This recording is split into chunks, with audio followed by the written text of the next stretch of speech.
The Torah talks in Parshas Titzavah about the breastplate, the Choshen HaMishpat, which had the Urim v'Tumim.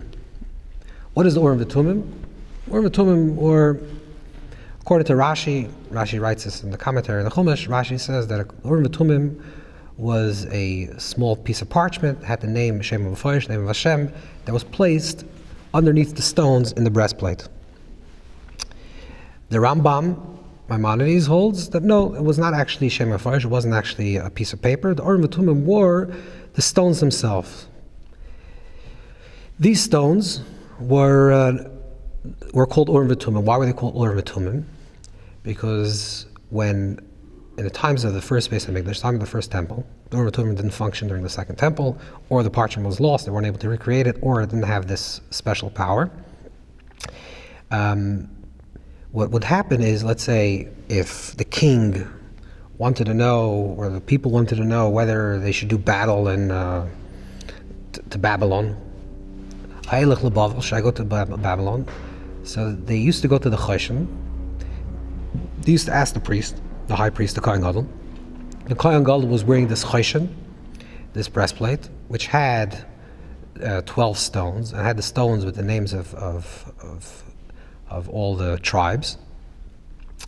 In addition to the names of the tribes, it also had, on the first stone, it said Avram, Yitzchak, Yaakov, Ruven, and a last stone of Binyamin, it said Shiftei Ka, the tribes of Hashem, or Shiftei Yeshurun, two versions, different Midrashim, different sources of the Midrash. And because those stones had all the 22 Hebrew letters, the names of the tribes do not have all the Hebrew letters. It doesn't have a ches. The names of the tribes do not have a ches, does not have a tes, does not have a kuf, does not have a tzaddik, doesn't have these other letters. But with the letters of Avram, Yitzchak, Yaakov, Abraham, Isaac, and Jacob, and Shiftei Ka, it has all the 22 letters of the Hebrew alphabet. So the king would ask the high priest, the Kohen Gadol, should we go to Bavel, let's say? Should we go, let's say Babylonians were attacking. Should we attack? Should we not attack? What should we do? And it was like a deviation. There was like a certain message, the Ruach HaKodesh, the divine wisdom that came through. And the Kohen Gadol, the high priest, would look at the breastplate, the Choshen, and through looking at the Choshen, the letters would shine, the different letters, the letters would shine. And by the letters shining, he would know what the answer would be. How would he know what the answer would be? Because there's two things that are happening. One is that the letters themselves on the Choshen became lit. So he sees, let's say, a Beis, an Aleph or Beis, so he knows that's Aleph Beis, let's say. He sees these letters are lit. That was the first thing. They was able to see the letters that were lit. The second thing, like the Ramban al Torah writes, that there was a type of Ruach HaKodesh. There was also a type of divine wisdom, and he was able to know how the tziruf of these oasis were, what exactly were their formation, because Aleph Beis can be read as boy or av. It can be read to come or as father, because it's just an Aleph and a Beis, and the tziruf can be both ways. You can combine them in two opposite ways. And the same thing with 3 letters, there's much more combinations. Until 5 letters, you can have 120 combinations, and you can have many more combinations. So the combination is also a form of Ruach HaKodesh. Okay, this is what the Urim v'Tumim were. Okay, so again, the question was asked.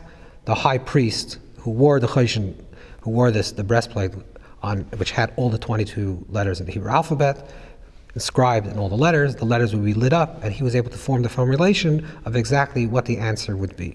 Says the grandson of the Baal Shem Tov, a teaching that he heard from his grandfather,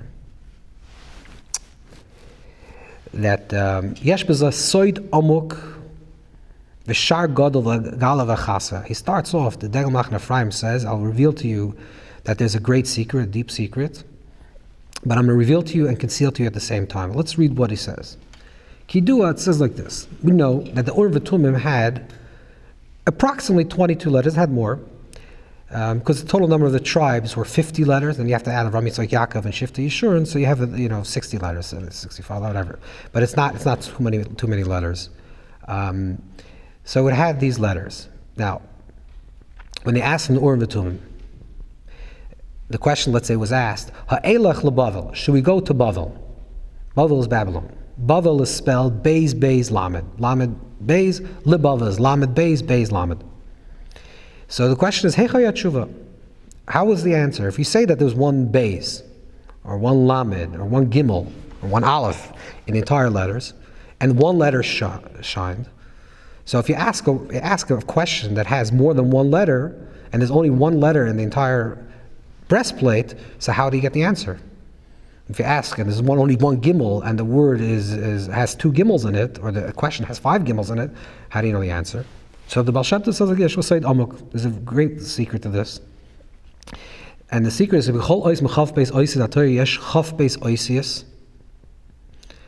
besides the letter Mem. That the reason why it's called Avnei Shayim and Avnei Miluyim, because Miluyim means the filling in of the letters. But the Baal Shem Tov says it like this. Aleph. Aleph is actually a letter, but the letter Aleph is also spelled in order to write the letter Aleph. If you want to spell it out, you spell it Aleph, Lamed, Pei. So Aleph, Lamed, Aleph, the letter Aleph is a singular letter, but there's the Milui, the filling out of the letter. The filling out of the letter is Aleph, Lamed, and Pei. Now the Aleph, Lamed, and Pei, also you can fill out those letters. The Lamed in the Aleph, Lamed, Pei is Lamed, Mem, Daled. And the Lamed, Mem, Daled of that letter is the Mem is Mem, Mem, and Daled is Daled, Lamed, Taf, and Taf is Taf, Pei. You're following? And Pei is Pei, Yud. In other words, the letters actually, all the letters actually contain multiple letters. That's the miluyim of the letters, the filling of the letters. Besides the letter Mem. Mem actually has no filling letter, because Mem is spelled Mem, Mem. So the filling of the letter Mem is Mem, Mem. This is what the Baal Shem Tov says. Actually, it's brought down in Kli Yakar. It's brought down it was brought down even in Rishonim, that also Nun is Nun Nun. It depends how you spell Nun, and also Vav can be spelled just Vav Vav. That's why the word Mammon, for example, is Mem, Mem, Vav Vav, Nun Nun, which means it's a repetition of itself. Mem, Mem, Vav, Vav, Nun, Nun. Mammon is spelled Mem, Mem, Vav, Nun, which means that Oyev Kesel Lo Yisbek Kesel, a person has money and never satisfies money, because it's just a repetition, it's a cycle. It's a vicious cycle. Okay, but also Mon, this incidentally also has Mem, Nun, which is a type of spiritual insatiability. Okay, let's hold that for aside a second. So the Baal Shem Tov's teaching is that the letters, the way the Kohen Gadol was able to read the letters, the Avnei Miluyim, the letters that were filling, is that not only did he look at the letters and he saw the letters themselves, but he was able to see the milui of the letters, the filling of those letters, the filling of those letters, and the filling of those letters. This is the teaching. Now, superficially, just you read this teaching very quickly, it doesn't seem like there's a big sod, a big secret. Okay, it's a pshat, it's an interpretation, that in order for the Kohen to know an answer to a question that had more than one letter, let's say Bavel that has two lameds, and Bavel to go to Bavel which has two bases and two lameds. So the Baal Shem Tov is saying that these letters were the filling in of letters, even though it had X amount of letters and only had a certain amount of letters on the breastplates, the 50 letters of the Shvatim, together with Avram, Yitzchak, Yaakov, Shifti, Yishur, and only had those letters. Still, each letter had multiple letters, ad ein sof, infinite amount of letters. So therefore, you can make many different combinations. What's the oimek? Because the Degel tells us, the grandson of the Baal Shem says that he's going to reveal a little bit and conceal even more. What is he concealing? What is he revealing? So we could say his understanding of the Baal Shem Tov is like this. The whole world is a teaching that's based on Sefer Yetzirah, but we find it very strongly in the Talmidei of Baal Shem, the students of the Baal Shem. This is brought down the Moreh Nayim, and Alter Rebbe writes in Shari Yichud Emunah that Kol Olam Kulei Meleim Oisius, the whole world is full of letters, which means like this. Everything in creation is created through divine speech. Devar Hashem Shemayim Nasu. The world was created through divine speech, which speaks about in the beginning of the Torah, Basara Maris Nivraim. The world was created through 10 utterances. Even though the 10 utterances didn't create everything, because there's this general principle: the sun, the moon, the stars, the earth, the water, the fire, light. So what does it mean? It means that everything is a combination of letters. Everything that we see in this world, physically, we see a table. The table is a combination, a series of different letters. a combination of different letters. But the whole world is filled with letters. What's the depth of that? And how do we relate to this understanding? Is when we look at the world and we see things in this world. We can see things, objects, the way they are, or we can look a little bit deeper and see, and we can see that the letters have different qualities. The objects have different qualities, and these qualities are connected to a specific type of energy, an energetic quality to this object. Let's take another example. You have the word tzara. Tzara, which in Hebrew means a hardship. The combination and the tziruf of these letters is tzadik reish he. Tzadik reish he spells the word tzara, hardship. There's a teaching from the Baal Shem Tov. The Baal Shem Tov teaches that if a person wants to overcome hardship, and a person has struggled with hardship, so a person should have kavanah to take these letters, that is tzadik reish he, and formulate them into a new formation. Instead of having the letters tzadik reish he, you should formulate it into reish tzadik he, which is ratza. Ratza means that it's desirable.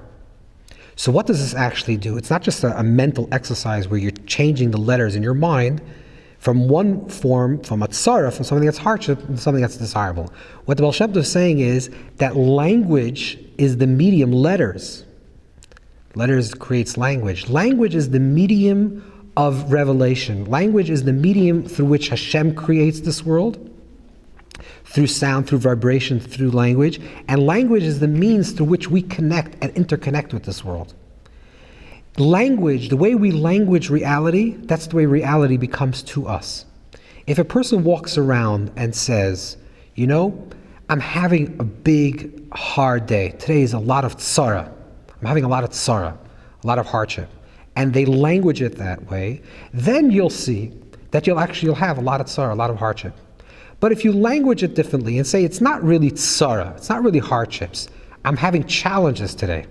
Okay, challenges means something else. Challenges means that it's something that I can overcome, and something that I can persevere, and something that I'm supposed to overcome. So the way we language our reality, the way we define it, the way we frame it, the way we contextualize what we are experiencing in life, that's where we actually come to experience them. That's the wisdom of the high priest, the Kohen Gadol, who was able to see the Avnei Miluyim and the correct sirufim, was able to see the formation of the letters in the Choshen, and that, when he saw the correct formation and the correct form of the letters, it was a form of Mashiach, it was a form of redemption. Because he saw clarity, and that's why Mashiach has the same numeric value as the word Choshen, because he's living with a correct formation. He's able to assess the reality, to see what it is, to see the formation the way it's being revealed to him, and say that's exactly the way we can contextualize this situation. If a person has incorrect evaluation and an incorrect way of contextualizing his life, and giving language in a proper way, so the same situation can actually become nachash. Same letters, cheshinun, nun cheshin. The same letter that spelled the word choshen, which is the breastplate, can be also the word for snake, which represents the world of fantasy and confusion and obscurity and opaqueness. Because if you're reading the world in a correct manner, then it's redemptive. It's redemptive for you, and it's redemptive for everyone around you. If you're reading the world in an incorrect manner, if you're making the wrong tzirufim of this world, then your life is a living Gehenna. Your life is full of hardship, and full of difficulties, and full of just issues. Why? Because if you contextualize your life and you speak your life and you say, "This is the way my life is," in language, and that's the tziruf, that you combine those tzirufim, that's the way you're formulating your life, then you actually experience that. So it could be Mashiach, or it could be Nachash, a person living with a higher intuition. Of course, that will be a form of Mashiach, that's the Ruach HaKodesh. How do we know how to contextualize our life? How do we know how to make the correct tzirufim? So that's why we have the Urim V'Tumim presently. The Urim V'Tumim that we have now is the Torah. The Torah gives us the lens through which we can appreciate life and gives us the proper perspective how we're supposed to deal with life situations. If I have the right mindset and the right understanding how I'm supposed to live my life, because I look into the Torah and say, what is the Torah guiding me? How am I supposed to live my life? What is the purpose of my life? Why are these things happening to me? How can I enrich my life using the blueprint of what the Torah has to give me? Then I use those letters of the Torah, that revelation of the letters of the divine wisdom through the Torah, and I'm able to now superimpose that vision of letters, of those formations, into everything that I see. I'm able to see then the correct and the proper combinations of letters. I'm able to see that this is not necessarily a tzara, this is not necessarily a hardship, this is something that actually is desirable, because this is something that I can learn from, I can grow from, this is something that will make me into a better person, and I can find a sliver of light and of hope and of redemption in every single experience. And that is maybe what the Baal Shem Tov is teaching us. He's teaching us that every single thing in this world, not just the breastplate is the metaphor, the grand metaphor of everything. And the Urim is the Torah itself, that everything in this world is expressing something. Letters upon letters upon letters, everything is full of oisius. And it's our task to look and to find the correct sirufim of the oisius, the correct combinations of the oisius, the correct way and the holy way and the higher way of how do we contextualize our life, how do we frame things in a holy manner, in a correct manner that will be benefit for ourselves and people and benefit for the people around us. And that's the correct way of how we're supposed to read the Urim V'Tumim, we're supposed to read the letters that are found throughout this world. Okay.